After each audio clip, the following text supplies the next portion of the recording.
കർണാടക തിരഞ്ഞെടുപ്പിൽ നിർണായകമാണ് ജാതി രാഷ്ട്രീയം. തിരഞ്ഞെടുപ്പ് പ്രചരണം അവസാന ഘട്ടത്തിൽ എത്തി നിൽക്കുമ്പോൾ സമുദായ വോട്ടുകൾ ഉറപ്പിക്കാനുള്ള ശ്രമത്തിലാണ് എല്ലാ മുന്നണികളും. കർണാടക രാഷ്ട്രീയം തിരഞ്ഞെടുപ്പ് ചൂടിലേക്ക് കടക്കുമ്പോൾ വികസന രാഷ്ട്രീയവും അഴിമതി ആരോപണങ്ങളും പരസ്പര വെല്ലുവിളികളും തിരഞ്ഞെടുപ്പ് പ്രചാരണത്തിൽ ചൂടുള്ള ചർച്ചാ വിഷയങ്ങളാണ്. എന്നാൽ ഇതിനേക്കാളെല്ലാം പ്രധാനപ്പെട്ട ഒന്നുണ്ട് കർണാടക രാഷ്ട്രീയത്തിൽ, അത് ജാതി രാഷ്ട്രീയമാണ്. ജാതി രാഷ്ട്രീയം പോയിരുന്ന കാര്യത്തിൽ സിദ്ധരാമയ്യയും മോദിയും സമാസമം തന്നെയാണ്. എന്നാൽ കഴിഞ്ഞ കാലങ്ങളിൽ നിന്ന് വ്യത്യസ്തമായി പരമ്പരാഗത ജാതി സമവാക്യങ്ങൾ മാറ്റിയെഴുതാനാണ് ഇരുമുന്നണികളുടെയും ശ്രമം. 14% വരുന്ന ലിംഗായ സമുദായത്തിന്റെ പിന്തുണ യെദ്യൂരപ്പയ്ക്കും BJPക്കും തന്നെയാണ്. ഇതിൽ വിള്ളലുണ്ടാക്കാനാണ് ലിംഗായ സമുദായത്തിന് ന്യൂനപക്ഷ പദവി എന്ന ആവശ്യം കോൺഗ്രസ് അംഗീകരിച്ചത്. ഇതോടെ ലിംഗായ സമുദായത്തിൽ കോൺഗ്രസ് നേതാക്കൾക്കും പ്രതീക്ഷ വന്നു തുടങ്ങി. പക്ഷേ ലിംഗായത്ത് മുഖ്യമന്ത്രി തന്നെ വാഗ്ദാനം ചെയ്യുന്ന BJP സമുദായം പൂർണ്ണമായും തള്ളിക്കളയില്ല. 11% വരുന്ന ഒക്കലിംഗ വോട്ടുകൾ പരമ്പരാഗതമായി ദേവഗൌഡയ്ക്കും JSSനും തന്നെയാണ്. 20% വരുന്ന SC/ST വോട്ടുകളാണ് കോൺഗ്രസിന്റെ ശക്തി. 7% മുഖ്യമന്ത്രി സിദ്ധരാമയ്യയുടെ സ്വന്തം സമുദായമായ കുറുബയുടെ പിന്തുണ എന്തായാലും കോൺഗ്രസ് തന്നെ ഉറപ്പിക്കാം. 16% വരുന്ന മുസ്ലിം വോട്ടുകളിൽ 7% JSSനും ബാക്കി കോൺഗ്രസിനും കിട്ടും. അതായത് 47% വരുന്ന ദളിത് OBC ന്യൂനപക്ഷ വോട്ട് ബാങ്കാണ് കോൺഗ്രസിന്റെ ശക്തി. എന്നാൽ ഈ കോൺഗ്രസിന്റെ വോട്ട് ബാങ്ക് മുൻ ഉപമുഖ്യമന്ത്രി ഈശ്വരപ്പയെ മുൻനിർത്തി അടർത്തിയെടുക്കാനാണ് BJPയുടെ ശ്രമം. ദളിത് വോട്ടുകളിൽ കാര്യമായ സ്വാധീനമുള്ള ഈശ്വരപ്പ ദളിത് വോട്ടുകൾ ഭിന്നിപ്പിക്കുമെന്ന് BJP കരുതുന്നു. യെദ്യൂരപ്പയും മോദിയും തിരഞ്ഞെടുപ്പ് റാലികളിൽ ദളിത് പ്രേമം ഇടയ്ക്കിടെ പരസ്യമാക്കുന്നുമുണ്ട്. പക്ഷേ ന്യൂനപക്ഷ പിന്തുണയ്ക്കായി പരസ്യ പ്രഖ്യാപനങ്ങളൊന്നും കോൺഗ്രസും BJP നടത്തിയിട്ടുമില്ല. മതേതര ഹിന്ദു എന്ന് സിദ്ധരാമയ്യ സ്വയം വിശേഷിപ്പിക്കുന്നത് മൃദു ഹിന്ദുത്വ സമീപനത്തിന്റെ ഭാഗമായാണെന്നാണ് വിലയിരുത്തപ്പെടുന്നത്. റെഡ്ഡിമാരിൽ പ്രമുഖനായ ശ്രീരാമലുവിന് ഉപമുഖ്യമന്ത്രി സ്ഥാനം വാഗ്ദാനം ചെയ്യുന്നത് BJPയുടെ തെരഞ്ഞെടുപ്പ് തന്ത്രത്തിന്റെ ഭാഗം തന്നെയാണ്. കൂടാതെ ശിവസേന അടക്കമുള്ള തീവ്ര ഹിന്ദുത്വ ശക്തികളുടെ പിന്തുണയും കോൺഗ്രസിനുണ്ട്. കർണാടക നിയമസഭാ തെരഞ്ഞെടുപ്പിൽ കോൺഗ്രസ് മുന്നിലെത്തുമെന്ന് ശിവസേന നേതാവ് സഞ്ജയ് നിരുപം പറഞ്ഞിരുന്നു. ജനങ്ങൾ രാഹുലിന് ചെവി കൊടുക്കാൻ തുടങ്ങിയിരിക്കുന്നുവെന്നും അദ്ദേഹം പറഞ്ഞു. ഇതിനെല്ലാം പുറമെ മലയാളികളും തമിഴരും തെലുങ്കരും വരുന്ന മറ്റൊരു വോട്ട് ബാങ്കും കർണാടക തെരഞ്ഞെടുപ്പ് രാഷ്ട്രീയത്തിൽ ചെറുതല്ലാത്ത സ്വാധീനം ചെലുത്തും. News desk.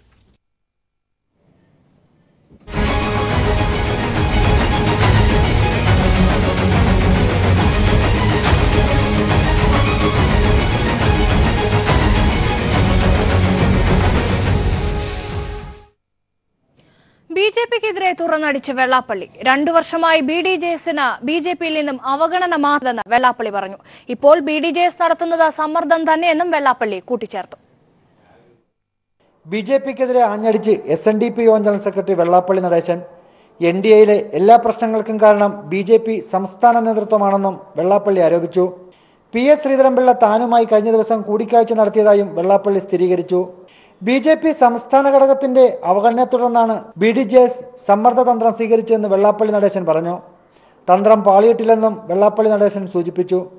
ഘടകകക്ഷികൾക്കെല്ലാം തന്നെ വേണ്ടത്ര പരിഗണനയും പരിരക്ഷയും കൊടുക്കുമെന്ന് ഉറപ്പ് നൽകിയിട്ട് 2 കൊല്ലമായിട്ടും ഘടകകക്ഷികൾക്ക് ഒന്നും കൊടുത്തില്ല എന്ന് മാത്രമല്ല, BJP ഒരു വേണ്ടത്ര ഏതാണ്ട് 200-നടുത്ത് പോസ്റ്റുകൾ വിവിധ സ്ഥലങ്ങളിലായി അവർ സ്വായത്തമാക്കിയപ്പോൾ കേരളത്തിലെ NDAയുടെ ഘടകകക്ഷികൾക്ക് വേണ്ടത്ര യാതൊരു പരിഗണനയും കൊടുക്കാതെ വന്നപ്പോൾ സമന്താനം ഭേദം അവസാനം ദണ്ണത്തിലേക്ക് അവർ മുമ്പോട്ട് പോകാൻ നിർബന്ധിതരായി എന്നുള്ളതാണ് നേരെ. നിലവിൽ ചെങ്ങന്നൂരിൽ മുൻതൂക്കം LDF സ്ഥാനാർത്ഥി സജി ചെറിയാനാണെന്നും ട്രെൻഡ് മാറുമോ എന്ന് പറയാനാവില്ലെന്നും വെള്ളാപ്പള്ളി പറഞ്ഞു. Shajahan, news bureau, Alappuzha. ചെങ്ങന്നൂർ ഉപതെരഞ്ഞെടുപ്പിൽ UDF സ്ഥാനാർത്ഥി പത്രിക സമർപ്പിച്ചു. LDF സ്ഥാനാർത്ഥി സജി ചെറിയാന്റെ പര്യടനം തുടരുകയാണ്. അതേസമയം NDA സ്ഥാനാർത്ഥി ശ്രീധരൻപിള്ള വെള്ളാപ്പള്ളി നടേശനുമായി കൂടിക്കാഴ്ച നടത്തി. വിവരങ്ങളുമായി ഷാജഹാൻ ചേരുന്നു. ഷാജഹാൻ, ചെങ്ങന്നൂരിൽ 3 മുന്നണികളുടെയും തെരഞ്ഞെടുപ്പ് പ്രചരണം എങ്ങനെ പുരോഗമിക്കുന്നു? വിശദാംശങ്ങൾ എന്തൊക്കെയാണ്? രേഷ്മ, അല്പസമയത്തിനുള്ളിൽ NDA സ്ഥാനാർത്ഥി തങ്ങളുടെ നാമനിർദ്ദേശ പത്രിക ചെങ്ങന്നൂരിൽ സമർപ്പിക്കും. ഇന്ന് രാവിലെ 11 മണിയോടുകൂടി UDF സ്ഥാനാർത്ഥിയും പത്രിക സമർപ്പിച്ചിരുന്നു. അതിനുശേഷം UDF സ്ഥാനാർത്ഥിയുടെ വാഹന പ്രചരണ യാത്ര ഇപ്പോൾ മണ്ഡലത്തിൽ നടക്കും. 2 മണിയോടുകൂടിയാണ് അതിനും ആരംഭം കുറിക്കുക. LDF സ്ഥാനാർത്ഥി സജി ചെറിയാൻ കഴിഞ്ഞ 2 ദിവസം മുൻപാണ് വാഹന ജാഥയ്ക്ക് തുടക്കം കുറിച്ചത്. മണ്ഡലത്തിലെ തെക്കേ അറ്റമായിട്ടുള്ള മുളക്കഴയിൽ നിന്നായിരുന്നു വാഹന പ്രചരണ ജാഥ ആരംഭിച്ചത്. ഇപ്പോൾ ജാഥ ചെറിയനാട് പഞ്ചായത്തിന്റെ വിവിധ പ്രദേശങ്ങളിൽ സ്വീകരണങ്ങൾ ഏറ്റുവാങ്ങിക്കൊണ്ടിരിക്കുകയാണ്. വളരെയധികം ജനപങ്കാളിത്തമാണ് നമുക്ക് ഓരോ കേന്ദ്രങ്ങളിലും കാണാൻ സാധിക്കുന്നത്. കഴിഞ്ഞ 2 ദിവസവും ചെങ്ങന്നൂരിലെ മുളക്കുഴ പഞ്ചായത്തും അതോടൊപ്പം തന്നെ തിരുവനന്തപുരം പഞ്ചായത്ത് അടക്കമുള്ള പ്രദേശങ്ങളിലും മറ്റ് മണ്ഡലത്തിന്റെ വിവിധ പ്രദേശങ്ങളിൽ വളരെ ജനപിന്തുണയാണ് നമുക്ക് സ്ഥാനാർത്ഥിയുടെ പര്യടനവുമായി ബന്ധപ്പെട്ട് കാണാൻ സാധിച്ചത്. ഇന്നിപ്പോൾ ഇടതുപക്ഷ സ്ഥാനാർത്ഥിയും അതോടൊപ്പം തന്നെ UDF സ്ഥാനാർത്ഥിയും കൂടി പ്രചരണവുമായി രംഗത്ത് വരുന്നതോടുകൂടി ചെങ്ങന്നൂരിന്റെ ചിത്രം ഒന്നുകൂടി തെളിയുകയാണ്. അപ്പോൾ NDA സ്ഥാനാർത്ഥി കൂടി ഉച്ചയ്ക്ക് ശേഷം നാമനിർദ്ദേശ പത്രിക സമർപ്പിക്കുന്നുണ്ട്. വരുന്ന 20 ദിവസം, അതായത് 20 ദിവസം കൂടിയാണ് തെരഞ്ഞെടുപ്പിനുള്ളത്. വളരെ ശക്തമായ മത്സരമായിരിക്കും ചെങ്ങന്നൂരിൽ കാണാൻ സാധിക്കുക. കഴിഞ്ഞ തവണയും ത്രികോണ മത്സരത്തിനായിരുന്നു ചെങ്ങന്നൂർ സാക്ഷ്യം വഹിച്ചത്. അതിൽ നിന്നും ഒട്ടും വ്യത്യസ്തമല്ലാത്ത രീതിയിൽ തന്നെ ഇത്തവണയും കടുത്ത മത്സരത്തിനാവും ചെങ്ങന്നൂർ സാക്ഷ്യം വഹിക്കുക. ശരി ഷാജഹാൻ. ചെങ്ങന്നൂർ ഉപതെരഞ്ഞെടുപ്പിൽ UDF സ്ഥാനാർത്ഥി പത്രിക സമർപ്പിച്ചു. LDF സ്ഥാനാർത്ഥി സജി ചെറിയാന്റെ പര്യടനം തുടരുകയാണ്. വിവരങ്ങളാണ് ഷാജഹാൻ നൽകിയത്. മറ്റു വാർത്തകളിലേക്ക്. പാലക്കാട് നഗരസഭയിൽ വികസനകാര്യ സ്ഥിരം സമിതി അധ്യക്ഷനെതിരെ UDF കൊണ്ടുവന്ന അവിശ്വാസ പ്രമേയവും പാസായി. BJP ഭരിക്കുന്ന മുനിസിപ്പാലിറ്റിയിൽ CPM പിന്തുണയോടെയാണ് പ്രമേയം പാസായത്. 4 സ്റ്റാൻഡിംഗ് കമ്മിറ്റികളിലേക്ക് UDF കൊണ്ടുവന്ന അവിശ്വാസ പ്രമേയങ്ങളിൽ 3 എണ്ണവും പാസായതോടെ ശക്തമായ തിരിച്ചടിയാണ് നഗരസഭയിൽ BJP നേടുന്നത്. ചീഫ് ജസ്റ്റിസിനെതിരായ ഇംപീച്ച്മെന്റ് നോട്ടീസ് തള്ളിയ ഉപരാഷ്ട്രപതിയുടെ നടപടിക്കെതിരെ കോൺഗ്രസ് സുപ്രീം കോടതിയിൽ ഹർജി നൽകി. ചീഫ് ജസ്റ്റിസ് ദീപക് മിശ്രയ്ക്കെതിരായ ആരോപണങ്ങൾ അന്വേഷിക്കാൻ സമിതിയെ നിയോഗിക്കണമെന്നും ആവശ്യമുണ്ട്. ഹർജി നൽകിയിട്ട് ഏറെ നാളായെങ്കിലും എപ്പോൾ വാദത്തിനെടുക്കുമെന്ന് ഇതുവരെ സുപ്രീം കോടതിയെ അറിയിച്ചിട്ടില്ലെന്ന് ഹർജിക്കാർ. ചീഫ് ജസ്റ്റിസ് തീരുമാനം വൈകിക്കുകയാണെന്ന് ഹർജിക്കാർ ജസ്റ്റിസ് ചെലമേശ്വറിന്റെ ബെഞ്ചിൽ പരാതിപ്പെട്ടു. കോൺഗ്രസിന്റെ പഞ്ചാബിൽ നിന്നുള്ള രാജ്യസഭാ MP പ്രതാപ് സിംഗ് ബാജ്പേയും ഗുജറാത്തിൽ നിന്നുള്ള MP അമി ഹർഷത് യാജിനിക്കുമാണ് സുപ്രീം കോടതിയിൽ ഹർജി നൽകിയത്. ചീഫ് ജസ്റ്റിസ് ദീപക് മിശ്രയ്ക്കെതിരായ ഇംപീച്ച്മെന്റ് നോട്ടീസ് തള്ളിയ രാജ്യസഭാ അധ്യക്ഷനും ഉപരാഷ്ട്രപതിയുമായ വെങ്കയ്യ നായിഡുവിന്റെ നടപടി ഭരണഘടനയുടെ 14-ാം ആർട്ടിക്കിളിന്റെ ലംഘനമാണ്. ചട്ടപ്രകാരം 50-ലേറെ MPമാർ ഒപ്പിട്ടാണ് നോട്ടീസ് നൽകിയത്. എന്നാൽ രാഷ്ട്രീയ പ്രേരിതമായി നിയമവിരുദ്ധവും ഏകപക്ഷീയവുമായ നിലപാടെടുത്ത ഉപരാഷ്ട്രപതി നോട്ടീസ് തള്ളി. ഇത് റദ്ദാക്കണം. ചീഫ് ജസ്റ്റിസ് ദീപക് മിശ്രയ്ക്കെതിരായ ആരോപണങ്ങൾ അന്വേഷിക്കാൻ പ്രത്യേക സമിതിയെ നിയോഗിക്കാൻ ഉപരാഷ്ട്രപതിക്ക് നിർദ്ദേശം നൽകണമെന്നും ആവശ്യപ്പെടുന്നു. ഈ ആവശ്യമുയർത്തിയുള്ള ഹർജി നൽകി ഏറെ നാളായെങ്കിലും എപ്പോൾ പരിഗണിക്കുമെന്നോ ഏത് ബെഞ്ച് പരിഗണിക്കുമോ എന്ന് പോലും ഇതുവരെ അറിയിച്ചിട്ടില്ലെന്ന് MPമാർക്ക് വേണ്ടി ഹാജരായ മുതിർന്ന അഭിഭാഷകൻ കപിൽ സിബൽ ജസ്റ്റിസ് ചെലമേഷിന്റെ ബെഞ്ചിൽ പരാതിപ്പെട്ടു. ഹർജിയിൽ നമ്പറിട്ട് ബെഞ്ചുകൾക്ക് കൈമാറേണ്ടത് സുപ്രീം കോടതി രജിസ്ട്രാറാണ്. ഇതിനു വേണ്ടുന്ന നിർദ്ദേശം രജിസ്ട്രാർക്ക് ഇതുവരെ ചീഫ് ജസ്റ്റിസിൽ നിന്നും ലഭിച്ചിട്ടില്ല. 2013-ലെ സുപ്രീം കോടതി വിധി പ്രകാരം ചീഫ് ജസ്റ്റിസിനെതിരായ ഹർജിയോ അദ്ദേഹത്തിന് പരിഗണിക്കാൻ കഴിയാത്ത വിഷയമോ ആണെങ്കിൽ തൊട്ടടുത്ത മുതിർന്ന ജസ്റ്റിസ് വേണം കേസ് പരിഗണിക്കേണ്ടത്.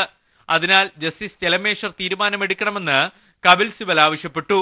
ഇതേ തുടർന്ന് കേസ് നാളെ പരാമർശിക്കാൻ ജസ്റ്റിസുമാരായ ചെലമേശ്വർ, സഞ്ജയ് കിഷൻ കൗൾ എന്നിവരടങ്ങിയ ബെഞ്ച് പറഞ്ഞു. News bureau, Delhi.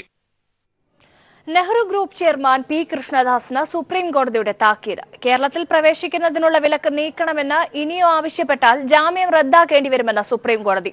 കേരളത്തിൽ പോകണമെന്ന P. കൃഷ്ണദാസിന്റെ ആവശ്യം 2ാം തവണയും സുപ്രീം കോടതി തള്ളി. നെഹ്റു എഞ്ചിനീയറിംഗ് കോളേജ് വിദ്യാർത്ഥികളായ ജിഷ്ണു പ്രണോയുടെ ദുരൂഹ മരണത്തിലും മറ്റൊരു വിദ്യാർത്ഥി ഷഹീർ ഷൌക്കത്തിലെ മർദ്ദിച്ച കേസിലും കർശന ജാമ്യ വ്യവസ്ഥകളോടെ കോയമ്പത്തൂരിൽ കഴിയുകയാണ് ഗ്രൂപ്പ് ചെയർമാൻ P. കൃഷ്ണദാസ്. കേസിലെ തെളിവ് നശിപ്പിക്കാനും സാക്ഷികളെ സ്വാധീനിക്കാനും സാധ്യതയുള്ളതിനാൽ കേരളത്തിൽ പ്രവേശിക്കുന്നതിന് കൃഷ്ണദാസിന് സുപ്രീം കോടതി വിലക്ക് ഏർപ്പെടുത്തിയിട്ടുണ്ട്. ഇതിനെതിരെ കൃഷ്ണദാസ് നൽകിയ ഹർജിയാണ് സുപ്രീം കോടതിയുടെ വിമർശനത്തിനിടയാക്കിയത്. ആരോഗ്യസ്ഥിതി മോശമായ അമ്മയെ കാണാൻ കേരളത്തിൽ പോകണമെന്നാവശ്യപ്പെട്ട് മുമ്പ് നൽകിയ ഹർജിയിൽ സ്വന്തം ആശുപത്രിയിലെ ഡോക്ടർമാരുടെ മെഡിക്കൽ സർട്ടിഫിക്കറ്റാണ് ഹാജരാക്കിയിരുന്നത്. അപ്പോൾ തന്നെ കോടതിയലക്ഷ്യത്തിന് നടപടിയെടുക്കേണ്ടതായിരുന്നുവെന്ന് സുപ്രീം കോടതി ചൂണ്ടിക്കാട്ടി. CBI അന്വേഷണം നീണ്ടുപോകാൻ സാധ്യതയുള്ളതിനാൽ ജാമ്യത്തിൽ ഇളവ് നൽകണമെന്ന പുതിയ ആവശ്യവും അംഗീകരിക്കാനാകില്ല.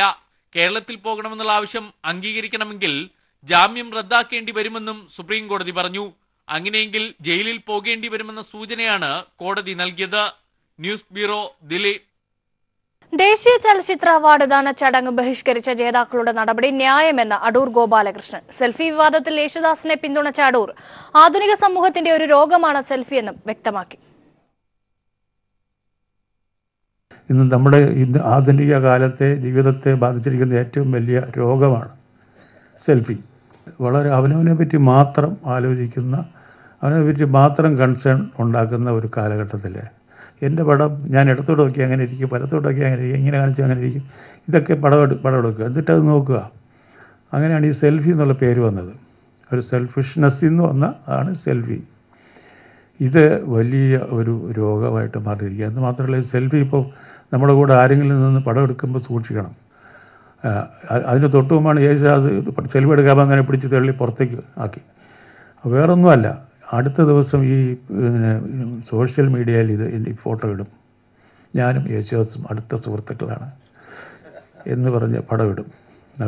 ഇത് സഹിക്കാൻ വയ്യാഞ്ഞിട്ട് ചെയ്യുന്നതാണ്. അപ്പോൾ അതിന് പകരം യേശുദാസിനെതിരായിട്ട് മീഡിയ മുഴുവനും എഴുതിയെന്ന് പറയുന്നു. പക്ഷേ ഇതൊരു നമ്മുടെ സോഷ്യൽ മീഡിയ എന്ന് പറയുന്നത് ശരിക്കും പറഞ്ഞാൽ ആൻറ്റി സോഷ്യൽ മീഡിയയാണ്. ആളുകളുടെ ദോഷങ്ങൾ മാത്രം പ്രചരിപ്പിക്കുന്ന ഒരു സിനിമ ഇറങ്ങിയാൽ അതിനെതിരായിട്ട് ഒരു ഗ്രൂപ്പ് തന്നെ ഇറങ്ങിയിരുന്നിട്ട് എഴുതുക. അതൊരു എന്താണ് ഫേസ്ബുക്കിൽ ട്വിറ്ററിൽ ഇങ്ങനെ പറഞ്ഞിട്ട് വലിയ പ്രചാരണമാണ്. ഒരു പടം കൊള്ളാവുന്ന ഇന്നുവരെ ആരും എഴുതിയിട്ടില്ല. അഫ്ഗാനിസ്ഥാനിൽ നിന്ന് ആയുധധാരികൾ തട്ടിക്കൊണ്ടുപോയ ഇന്ത്യക്കാരെ മോചിപ്പിക്കാൻ ഇന്ത്യയും അഫ്ഗാനിസ്ഥാനും സംയുക്ത ശ്രമം തുടരുന്നു. ഇന്ത്യൻ വിദേശകാര്യ മന്ത്രാലയം അഫ്ഗാൻ വിദേശകാര്യ മന്ത്രാലയവുമായി സംസാരിച്ചു. വേണമെങ്കിൽ ഇന്ത്യയിൽ നിന്ന് ഒരു നയതന്ത്ര ഉദ്യോഗസ്ഥനെ അയക്കാൻ സാധ്യതയുണ്ടെന്നും സൂചനയുണ്ട്. സംഭവത്തിന്റെ ഉത്തരവാദിത്തം ഇതുവരെ ആരും ഏറ്റെടുത്തിട്ടില്ല. അഫ്ഗാനിസ്ഥാനിൽ നിന്ന് 7 ഇന്ത്യക്കാരെ ആയുധധാരികൾ കഴിഞ്ഞ ദിവസം തട്ടിക്കൊണ്ടുപോയ സംഭവത്തിൽ അവരെ മോചിപ്പിക്കാനുള്ള ശ്രമങ്ങൾ പുരോഗമിക്കുകയാണ്. അഫ്ഗാനിസ്ഥാനിലെ സർക്കാർ ഉദ്യോഗസ്ഥരാണെന്ന് കരുതിയാണ് ഇവരെ തട്ടിക്കൊണ്ടുപോയതെന്നാണ് റിപ്പോർട്ടുകൾ. എന്നാൽ ആളുമാറിപ്പോയത് കൊണ്ട് തന്നെ 7 പേരെയും വെറുതെ വിട്ടയക്കാനും സാധ്യതയുണ്ട്. ബക്ലാമിൽ നിന്ന് അഫ്ഗാനിസ്ഥാൻ ബ്രഷ്ന ഷെർക്കത്ത് എന്ന പവർ പ്ലാന്റിലേക്ക് മിനി ബസ് യാത്ര ചെയ്യുകയായിരുന്നു ഇന്ത്യക്കാർ. വഴിയിൽ വെച്ച് മറ്റൊരു വാഹനത്തിലെത്തിയ ആയുധധാരികൾ തോക്ക് ചൂണ്ടി വാഹനം തടഞ്ഞ ശേഷം അഫ്ഗാൻ സ്വദേശിയായ ഡ്രൈവറെയും മറ്റ് ഇന്ത്യക്കാരെയും തട്ടിക്കൊണ്ടുപോകുകയായിരുന്നു. തട്ടിക്കൊണ്ടുപോകലും കൊള്ളയടിയും അഫ്ഗാനിസ്ഥാനിൽ സർവ്വസാധാരണമാണ്. മോചനദ്രവ്യത്തിന് വേണ്ടിയാണ് പലപ്പോഴും അന്യരാജ്യക്കാരെ തട്ടിക്കൊണ്ടുപോകാറുള്ളത്. അഫ്ഗാനിസ്ഥാനിൽ നിലവിൽ 150 ഇന്ത്യൻ എഞ്ചിനീയർമാരും സാങ്കേതിക വിദഗ്ധരും ജോലി ചെയ്യുന്നുണ്ടെന്നാണ് കണക്കുകൾ. എന്നാൽ തട്ടിക്കൊണ്ടുപോയവരെ കുറിച്ച് ഇതുവരെ കൂടുതൽ വിവരങ്ങളൊന്നും ലഭ്യമായിട്ടില്ല. സംഭവത്തിന്റെ ഉത്തരവാദിത്വം ഇതുവരെ ആരും ഏറ്റെടുത്തിട്ടുമില്ല. എന്നാൽ താലിബാൻ സ്വാധീനമുള്ള പ്രദേശമായതുകൊണ്ട് സംഭവത്തിന് പിന്നിൽ താലിബാനാണെന്നാണ് നിഗമനം. News bureau, Delhi. ഇന്ത്യയിലും ആകാശ പീഡനം. വിമാനത്തിൽ വെച്ച് തന്നെ പീഡിപ്പിച്ചുവെന്നാരോപിച്ച് എയർ ഹോസ്റ്റസ് രംഗത്ത് വന്നു. പീഡിപ്പിക്കാനുള്ള ശ്രമം നടന്നതിനെ തുടർന്ന് പൈലറ്റും എയർ ഹോസ്റ്റസും തമ്മിൽ വിമാനത്തിൽ വെച്ച് ഏറ്റുമുട്ടൽ ഉണ്ടായതായി പോലീസ് വ്യക്തമാക്കി. എയർ ഇന്ത്യ പൈലറ്റിനെതിരെ പീഡന ആരോപണവുമായി എയർ ഹോസ്റ്റസ് രംഗത്ത് വന്നു. അഹമ്മദാബാദ് മുംബൈ വിമാനത്തിലെ പൈലറ്റിനെതിരെയാണ് ആരോപണം. മെയ് 4-നാണ് സംഭവം നടന്നതെന്നാണ് എയർ ഹോസ്റ്റസിന്റെ പരാതിയിൽ പറയുന്നത്. കഴിഞ്ഞ വെള്ളിയാഴ്ച പൈലറ്റും എയർ ഹോസ്റ്റസും തമ്മിൽ വിമാനത്തിൽ വെച്ച് വാക്കേറ്റം നടന്നിരുന്നു. ഇത് പീഡനത്തെ തുടർന്നായിരുന്നു എന്നാണ് എയർ ഹോസ്റ്റസ് വ്യക്തമാക്കുന്നത്. ഇതേ തുടർന്ന് യുവതി സഹാർ പോലീസ് സ്റ്റേഷനിൽ പരാതി നൽകി.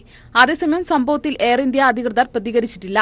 പൈലറ്റിനെതിരെ IPC സെക്ഷൻ 354 പ്രകാരമാണ് കേസെടുത്തിരിക്കുന്നതെന്ന് പോലീസ് പറയുന്നു. News desk. കത്വ പീഡന കേസ് ജമ്മു കശ്മീരിന് പുറത്തേക്ക് മാറ്റണമെന്നാവശ്യപ്പെട്ട് ഇരയുടെ കുടുംബം സമർപ്പിച്ച ഹർജിയും CBI അന്വേഷണം ആവശ്യപ്പെട്ട് പ്രതി നൽകിയ തടസ്സ ഹർജിയും സുപ്രീംകോടതി ഇന്ന് പരിഗണിക്കും. കേസിൽ പരിഗണനയിലിരിക്കുന്ന വിവിധ ഹർജികൾ തീരുമാനമാക്കുന്നതുവരെ കേസിൽ വിചാരണ സുപ്രീംകോടതി സ്റ്റേ ചെയ്തിരുന്നു. കത്വ പീഡന കേസിൽ നിലവിലുള്ള ഹർജികൾ തീരുമാനമാകുന്നതുവരെ വിചാരണ സ്റ്റേ ചെയ്യാനാണ് ചീഫ് ജസ്റ്റിസ് ദീപക് മിശ്ര അധ്യക്ഷനായ ബെഞ്ച് ഉത്തരവിട്ടിരുന്നത്. കേസിന് നീതിയുക്തമായ വിചാരണയ്ക്ക് ജമ്മു കാശ്മീരിന് പുറത്തുള്ള കോടതിയിലേക്ക് മാറ്റണമെന്ന കൊല്ലപ്പെട്ട പെൺകുട്ടിയുടെ പിതാവിന്റെ ഹർജിയും കേസിൽ CBI അന്വേഷണം ആവശ്യപ്പെട്ടുള്ള പ്രതികളുടെ ഹർജിയും കോടതിയുടെ പരിഗണനയിലുണ്ട്. കേസ് കാശ്മീരിന് പുറത്തേക്ക് മാറ്റുന്നതിനെ പ്രതികൾ എതിർക്കുകയാണ്. എന്നാൽ ജമ്മു കാശ്മീരിന് പുറത്തേക്ക് മാറ്റണമെന്ന ഹർജിയിൽ വാദം തുടരുമെന്നും കോടതി അറിയിച്ചിരുന്നു. കേസ് ജമ്മു കാശ്മീരിലെ കോടതിയിൽ തന്നെ പരിഗണിക്കാമെന്നും നീതിയുക്തമായ രീതിയിൽ വിചാരണ പൂർത്തിയാക്കാൻ കഴിയുമെന്നും മെഹബൂബ മുഫ്തി സർക്കാർ സുപ്രീം കോടതിയെ അറിയിച്ചിട്ടുണ്ട്. കത്വ പീഡന കേസിൽ നീതിയുക്തമായ വിചാരണ ഉറപ്പുവരുത്താനാണ് ശ്രമമെന്നും ഭയമില്ലാതെ മുന്നോട്ട് പോവാൻ ഇരകളുടെ അഭിഭാഷകർക്ക് അവസരമുണ്ടാക്കുമെന്നും സുപ്രീം കോടതി കഴിഞ്ഞ ദിവസം വ്യക്തമാക്കിയിരുന്നു. സുപ്രീം കോടതിയുടെ നിർദ്ദേശപ്രകാരം കത്വ കോടതിയിൽ ആരംഭിച്ചിരിക്കുന്ന വിചാരണ താൽക്കാലികമായി നിർത്തിവച്ചിരിക്കുകയാണ്. ഇരയുടെ അഭിഭാഷകയായ ദീപിക സിംഗ് രജാവത്തിനെ ജമ്മു കാശ്മീർ ബാർ അസോസിയേഷൻ ഭീഷണിപ്പെടുത്തിയിട്ടില്ലെന്നും കുറ്റപത്രം കോടതിയിൽ സമർപ്പിക്കുന്നതിൽ നിന്ന് പോലീസിനെ തടഞ്ഞിട്ടില്ലെന്നും ബാർ കൗൺസിൽ ഓഫ് ഇന്ത്യ ഉന്നയിച്ചു. കേസിൽ CBI അന്വേഷണം വേണമെന്നും ബാർ കൗൺസിൽ ആവശ്യപ്പെട്ടിട്ടുണ്ട്. ഈ സാഹചര്യങ്ങളെല്ലാം പരിഗണിക്കുമ്പോൾ പ്രതികളുടെ ആവശ്യം പോലെ കേസ് ജമ്മു കാശ്മീരിൽ തന്നെ വിചാരണ നടത്താനാണ് സാധ്യത. News bureau, Delhi. രാജ്യതലസ്ഥാനമായ ദില്ലിയിൽ സ്ത്രീകൾ സുരക്ഷിതരല്ലെന്ന റിപ്പോർട്ടുകൾ 2018 ആദ്യത്തെ 3.5 മാസത്തെ റിപ്പോർട്ടാണ് ദില്ലി പോലീസ് പുറത്തുവിട്ടിരിക്കുന്നത്. ഇതിൽ ദിവസം 5-ലേറെ സ്ത്രീകൾ വീതം പീഡനങ്ങൾക്ക് ഇരയായതായാണ് റിപ്പോർട്ടുകൾ വ്യക്തമാക്കുന്നത്. കഴിഞ്ഞ ഏപ്രിൽ മുതൽ ഈ വർഷം ഏപ്രിൽ 15 വരെ 578 പീഡനങ്ങളാണ് രാജ്യതലസ്ഥാനത്തുണ്ടായത്. കഴിഞ്ഞ വർഷം ഇത് 563 ആയിരുന്നു. അതുപോലെ കഴിഞ്ഞ വർഷം റിപ്പോർട്ട് ചെയ്ത ലൈംഗിക പീഡനങ്ങളിൽ 96.63% ഇരകളെ അടുത്തറിയുന്നവരായിരുന്നു പ്രതികൾ. എന്നാൽ സ്ത്രീകളെ ശല്യപ്പെടുത്തുന്നതുമായി ബന്ധപ്പെട്ട കേസുകൾ ഈ വർഷം കുറഞ്ഞിട്ടുണ്ട്. കഴിഞ്ഞ വർഷം സ്ത്രീകളെ ശല്യപ്പെടുത്തിയതിന് 944 കേസുകൾ രജിസ്റ്റർ ചെയ്തപ്പോൾ ഈ വർഷം 883 കുറഞ്ഞു. ഏപ്രിൽ 15 വരെയുള്ള കണക്കുകളാണിത്. 2017 2049 ലൈംഗിക പീഡന കേസുകളാണ് പോലീസ് രജിസ്റ്റർ ചെയ്തത്. തൊട്ടു മുൻ വർഷം ഇത് 2064 സ്ത്രീധന സംബന്ധമായി മരിച്ച കേസുകളിലും വർധനവുണ്ടായിട്ടുണ്ട്. കഴിഞ്ഞ വർഷം 39 പേർ മരിച്ചപ്പോൾ അത് ഈ വർഷം 49 വർദ്ധിച്ചു. സ്ത്രീകളെ തട്ടിക്കൊണ്ടുപോയ കേസുകളിലും അതുപോലെ കാണാതായ കേസുകളിലും കഴിഞ്ഞ വർഷത്തേക്ക് കുറവ് വന്നിട്ടുണ്ട്. സ്ത്രീധന നിരോധന നിയമപ്രകാരം രജിസ്റ്റർ ചെയ്തിട്ടുള്ള കേസുകളിലും വർധനവുണ്ടായിട്ടുണ്ട്. News bureau, Delhi. തോമസ് ചാണ്ടിക്കെതിരെയുള്ള വിജിലൻസ് അന്വേഷണം കോടതിയുടെ മേൽനോട്ടത്തിൽ നടത്താൻ തടസ്സമില്ലെന്ന് സർക്കാർ അഭിഭാഷകൻ. ഹർജികളിൽ ഈ മാസം 10 ഉത്തരവ് നൽകുമെന്ന് വിജിലൻസ് കോടതി അറിയിച്ചു. കോഴിക്കോട് വീണ്ടും മണ്ണിടിച്ചിൽ. ആനിഹാൾ റോഡിനടുത്ത് പുതിയ കെട്ടിടത്തിന്റെ പണി നടക്കവെയാണ് മണ്ണിടിഞ്ഞു വീണത്. മണ്ണിനടിയിൽപ്പെട്ട 2 തൊഴിലാളികളെ ഫയർഫോഴ്സും നാട്ടുകാരും രക്ഷപ്പെടുത്തി. കഴിഞ്ഞ ദിവസം ചിന്താവളപ്പിൽ മണ്ണിടിഞ്ഞു വീണ 2 തൊഴിലാളികൾ മരിച്ചിരുന്നു. കോഴിക്കോട് ആനിഹാൾ റോഡിനടുത്താണ് അപകടമുണ്ടായത്. കെട്ടിടത്തിനായി ഭൂനിരപ്പിൽ നിന്ന് താഴേക്ക് മണ്ണെടുത്ത് പണി നടക്കുമ്പോഴാണ് അപകടം സംഭവിച്ചത്. മണ്ണിനടിയിൽപ്പെട്ട 2 തൊഴിലാളികളെ ഫയർഫോഴ്സും നാട്ടുകാരും രക്ഷപ്പെടുത്തി. തൊട്ടടുത്ത കെട്ടിടത്തിന്റെ പോലും സുരക്ഷ നോക്കാതെ നിയമങ്ങൾ കാറ്റിൽ പറത്തിക്കൊണ്ടാണ് ഇവിടെ നിർമ്മാണം നടന്നുകൊണ്ടിരുന്നത്. ഇടയ്ക്കിടെ അപകടമുണ്ടായ സാഹചര്യത്തിൽ ജില്ലയിൽ പരിശോധന നടത്തുന്നതിനായി റവന്യൂ സ്ക്വാഡ് രൂപീകരിക്കുമെന്ന് കലക്ടർ അറിയിച്ചു. ഓണർ ആരാണെന്നൊന്നും പിടികിട്ടിട്ടില്ല. ഇപ്പോൾ കോർപ്പറേഷനുമായിട്ട് ബന്ധപ്പെട്ടിട്ട് വേണം ഇത് ആരാണ് ബിൽഡിംഗ് പണിയുന്നതെന്നൊക്കെ അറിയാൻ വേണ്ടിയിട്ട്. ഇപ്പോൾ ആരുമില്ല. ഇവിടെ നിന്നുള്ളവരൊക്കെ ഓടി രക്ഷപ്പെട്ടിരിക്കുകയാണ്. അവരുടെ ചില നമ്പേഴ്സ് മാത്രമേ കിട്ടിയിട്ടുള്ളൂ. ഇപ്പോൾ ഡെപ്യൂട്ടി കളക്ടർ ഡിസാസ്റ്റർ മാനേജ്മെൻറ്റ് അത് അന്വേഷിച്ചിട്ട് ഉടനെ അവരെ കണ്ടുപിടിക്കാനുള്ള നടപടി എടുക്കും. ഞങ്ങൾ ബോധറ ചെയ്യുന്ന ഇതൊരു വീടാണ്. അപ്പോൾ ആ വീടിൻ്റെ അവിടെ നിന്ന് 1 മീറ്റർ പോലും ഇല്ല. അതിൻ്റെ ഫൗണ്ടേഷൻ ആണ് കാണുന്നത്. അപ്പോൾ അത് വളരെ ഒരു ഗുരുതാവസ്ഥയിലാണ് നിൽക്കുന്നത്. ഇത് തന്നെയാണ് നമ്മൾ കഴിഞ്ഞ ദിവസം പറഞ്ഞത്. ഇത് ഇപ്പോൾ ഇന്ന് മുതൽ ചെക്കിങ് നടത്തി ഒരാഴ്ചക്കകം ഞങ്ങൾക്ക് റിപ്പോർട്ട് ചെയ്യണമെന്ന് പറഞ്ഞിരിക്കുക. പക്ഷേ ഇതിപ്പോൾ എനിക്കൊന്ന് വളരെ രൂക്ഷമാണ് പ്രശ്നം എന്നുള്ളത് ഇപ്പോൾ നമുക്ക് എല്ലാവർക്കും മനസ്സിലാവുന്നുണ്ട്. അപ്പോൾ ഓരോ ദിവസവും തന്നെ റിപ്പോർട്ട് തരാൻ പറയണം. പാരലായിട്ട് റവന്യൂവിൻ്റെ ഒരു സ്ക്വാഡും കൂടെ രൂപീകരിക്കുക. ഇപ്പോൾ ഇത്രയും രൂക്ഷമായ സ്ഥിതിക്ക് ഇപ്പോൾ ജില്ലാതലത്തിലും താലൂക്ക് അടിസ്ഥാനത്തിലും റവന്യൂവിൻ്റെ ഒരു സ്ക്വാഡും കൂടെ രൂപീകരിച്ച് ഇതുപോലത്തെ ഇത് കണ്ടുപിടിച്ച് റിപ്പോർട്ട് ചെയ്യാനും കൂടെ പറയുകയാണ്. അപകടം നടന്നയുടൻ സൈറ്റ് എഞ്ചിനീയറും തൊഴിലാളികളും അടക്കം ഓടി രക്ഷപ്പെട്ടു. കോഴിക്കോട് ഇത് 2ാം തവണയാണ് അപകടമുണ്ടാവുന്നത്. ഇന്ന് കോർപ്പറേഷന്റെയും ടൗൺ പ്ലാനിംഗ് എഞ്ചിനീയറുടെയും നേതൃത്വത്തിൽ പുതിയ കെട്ടിടങ്ങൾ പരിശോധിക്കാനിരിക്കവെയാണ് വീണ്ടും അപകടമുണ്ടായിരിക്കുന്നത്. കോർപ്പറേഷൻ 10-നകം കെട്ടിട നിർമ്മാണത്തിലെ അപാകത പരിശോധിച്ച് കലക്ടർക്ക് റിപ്പോർട്ട് നൽകും. News bureau, Kozhikode. സംസ്ഥാനത്തെ ചിലയിടങ്ങളിൽ അടുത്ത 24 മണിക്കൂറിനുള്ളിൽ ശക്തമായ മഴയ്ക്ക് സാധ്യത. കാലാവസ്ഥാ നിരീക്ഷണ കേന്ദ്രത്തിന്റേതാണ് മുന്നറിയിപ്പ്. 7 മുതൽ 11 സെന്റിമീറ്റർ വരെ മഴ ലഭിക്കുമെന്നും കാലാവസ്ഥാ നിരീക്ഷണ കേന്ദ്രം അറിയിച്ചു. കേരളത്തിൽ പലയിടത്തും ഇടിമിന്നലോടുകൂടിയ മഴയ്ക്ക് സാധ്യതയുണ്ടെന്ന് കാലാവസ്ഥാ നിരീക്ഷണ കേന്ദ്രം അറിയിച്ചു. ശക്തമായ കാറ്റിനും സാധ്യതയുണ്ട്. സംസ്ഥാന വ്യാപകമായി മഴയുണ്ടാകുമെങ്കിലും 1-2 ഇടങ്ങളിൽ മാത്രമേ ശക്തമായ മഴയുണ്ടാകൂ. വൈകിട്ട് 3-ന് ശേഷമായിരിക്കും ഇടിയും കാറ്റോടും കൂടിയ മഴ. മെയ് 10 വരെ ഇത് തുടരുമെന്നും കാലാവസ്ഥാ നിരീക്ഷണ കേന്ദ്രം അറിയിച്ചു. മെയ് 6-നും 8-നും കനത്ത മഴയ്ക്ക് സാധ്യതയുണ്ടെന്നും മുന്നറിയിപ്പുണ്ട്. അതേസമയം കഴിഞ്ഞ ദിവസം സംസ്ഥാനത്തിന്റെ പലയിടങ്ങളിലും കനത്ത മഴ പെയ്തു. നിലിയ വേണുഗോപാൽ, ന്യൂസ് ബ്യൂറോ, തിരുവനന്തപുരം. കൃഷ്ണമൃഗത്തെ വേട്ടയാടിയ കേസിൽ 5 വർഷം തടവ് ശിക്ഷ ലഭിച്ച ബോളിവുഡ് നടൻ സൽമാൻ ഖാന്റെ കേസ് പരിഗണിക്കുന്നത് ജോധ്പൂർ കോടതി ജൂലൈ 17 മാറ്റി. ജോധ്പൂർ ജില്ലാ സെഷൻസ് ജഡ്ജി ചന്ദ്രകുമാർ സൊങ്കാറയാണ് സൽമാന്റെ അപ്പീൽ പരിഗണിക്കുക. അപ്പീൽ പരിഗണിക്കുന്ന വേളയിൽ കോടതിയിൽ ഹാജരായ സൽമാൻ ഖാൻ പിന്നീട് മുംബൈയിലേക്ക് മടങ്ങി.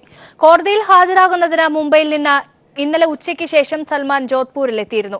അതേസമയം മെയ് 25 മുതൽ ജൂലൈ 10 വരെ കാനഡ, നേപ്പാൾ, USA എന്നീ രാജ്യങ്ങളിലേക്ക് വിദേശയാത്ര നടത്താൻ ഏപ്രിൽ 17-ന് കോടതി സൽമാന് അനുമതി നൽകിയിരുന്നു. വയനാട് മേപ്പാടിയിൽ യുവാവിന്റെ മരണത്തിന് കാരണമായ വാഹനാപകടം ത്തിൽ നിർത്താതെ പോയ വാഹനം ഇതുവരെ കണ്ടെത്താനായില്ല. എരുമക്കൊല്ലി സ്വദേശിയായ അനിൽകുമാറാണ് 1 മാസം മുൻപ് നടന്ന അപകടത്തിൽ മരിച്ചത്. ഇതോടെ നിരാലംബരായ കുടുംബം കാരുണ്യം തേടുകയാണ്. കഴിഞ്ഞ മാർച്ച് 27-നായിരുന്നു സംഭവം. അനിൽകുമാർ സഞ്ചരിച്ച ബൈക്കിൽ ടിപ്പർ ലോറി ഇടിക്കുകയായിരുന്നുവെന്നാണ് പോലീസ് നിഗമനം. മേപ്പാടി ചുണ്ടേൽ റൂട്ടിലായിരുന്നു അപകടം. ഗുരുതര പരിക്കുപറ്റിയ അനിൽകുമാർ അന്നു തന്നെ മരിച്ചു. അമ്മയും ഭാര്യയും 2 കുഞ്ഞുങ്ങളുമടങ്ങുന്ന കുടുംബം ഏക ആശ്രയമായിരുന്ന അനിൽകുമാറിന്റെ മരണത്തോടെ നിസ്സഹായാവസ്ഥയിലാണ്. മുഖ്യമന്ത്രിക്കും ജില്ലാ പോലീസ് സൂപ്രണ്ടിനുമടക്കം പരാതി നൽകി കാത്തിരിക്കുകയാണിവർ. മരിച്ചിട്ട് 40 ദിവസമായി. ഇത്രയായിട്ടും ആരാ ഇടിച്ചതെന്നോ എന്താ വണ്ടീൻ്റെ ഒന്നും ഇതുവരെയായിട്ടും തെളിഞ്ഞിട്ടില്ല. പോലീസ് അന്വേഷിച്ചുകൊണ്ടിരിക്കുകയെന്ന് പറയുന്നുണ്ട്. പക്ഷേ 1 മാസം കഴിഞ്ഞു. ഇത്രയും കാലമായിട്ടും ഒരു തെളിവും കിട്ടിയിട്ടില്ല. അപ്പോൾ എത്രയും വേഗം ഏട്ടനെ ഇടിച്ചിട്ട വണ്ടി കണ്ടെത്തണം എന്നാണ് എനിക്ക് പറയാനുള്ളത്. അനിൽകുമാറിന്റെ മരണത്തിന് കാരണക്കാരായവരെ കണ്ടെത്തണമെന്നാവശ്യപ്പെട്ട് നാട്ടുകാർ ആക്ഷൻ കമ്മിറ്റി രൂപീകരിച്ചിട്ടുണ്ട്. അപകടം നടന്ന പരിസരത്തെ CCTV ദൃശ്യങ്ങൾ നശിപ്പിച്ചതായും ആക്ഷേപമുണ്ട്. വാഹനം കണ്ടെത്തിയിരുന്നുവെങ്കിൽ ഇൻഷുറൻസ് തുകയെങ്കിലും ഈ കുടുംബത്തിന് ലഭിച്ചേനെ. അന്വേഷണം വേഗത്തിലാക്കണമെന്നാണ് കുടുംബം ആവശ്യപ്പെടുന്നത്. News bureau, Wayanad. കൊല്ലപ്പെട്ട വിദേശ വനിതയുടെ ഓർമ്മകൾക്ക് മുൻപിൽ പ്രണാമം അർപ്പിച്ചുകൊണ്ട് തലസ്ഥാനത്ത് സ്നേഹസംഗമം ഒരുക്കി. നിശാഗന്ധിയിൽ നടത്തിയ പരിപാടിയിൽ നിരവധി പേരാണ് പങ്കെടുത്തത്. ടൂറിസം മന്ത്രി കടകംപള്ളി സുരേന്ദ്രനും ലാത്വിയൻ എംബസി പ്രതിനിധി അന്ന വാർണറും ചടങ്ങിൽ പങ്കെടുത്തു. അസാധാരണമായൊരു കൂട്ടായ്മയ്ക്കാണ് നിശാഗന്ധി സാക്ഷ്യം വഹിച്ചത്. കൊല്ലപ്പെട്ട വിദേശ വനിതയുടെ ഓർമ്മയിൽ മെഴുകുതിരി കത്തിച്ചും പൂക്കളർപ്പിച്ചും നിരവധി ആളുകളാണ് സ്നേഹസംഗമത്തിൽ പങ്കാളികളായത്. യുവതിയുടെ ഓർമ്മയ്ക്കായി നിശാഗന്ധിക്ക് സമീപം കുടുംബാംഗങ്ങൾ വൃക്ഷത്തൈ നട്ടു.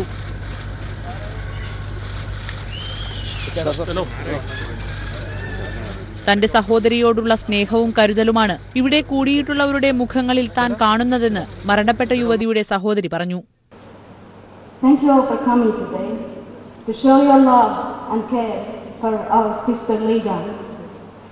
Every day I am grateful for the help each of you have provided in all different ways. Small or bigger, it cannot be measured out because even the smallest act of kindness can be deeply touching. കേരളത്തിലെത്തുന്ന ടൂറിസ്റ്റുകൾക്ക് മതിയായ സുരക്ഷ ഉറപ്പാക്കുമെന്ന് മന്ത്രി കടകംപള്ളി സുരേന്ദ്രൻ പറഞ്ഞു. And I promise that we will do everything in our power to make sure that such things will never happen to a guest who comes here in search of leisure and tranquility. We will strive further to make God's son country truly one. Ballet Bahar സംഗീതജ്ഞൻ നവീൻ ഗന്ധർവിന്റെ ആരാധകയായിരുന്നു കൊല്ലപ്പെട്ട യുവതി. മുംബൈയിൽ നിന്നെത്തി നവീൻ ഗന്ധർവ് യുവതിക്കായി ഗാനാർച്ചന നടത്തി.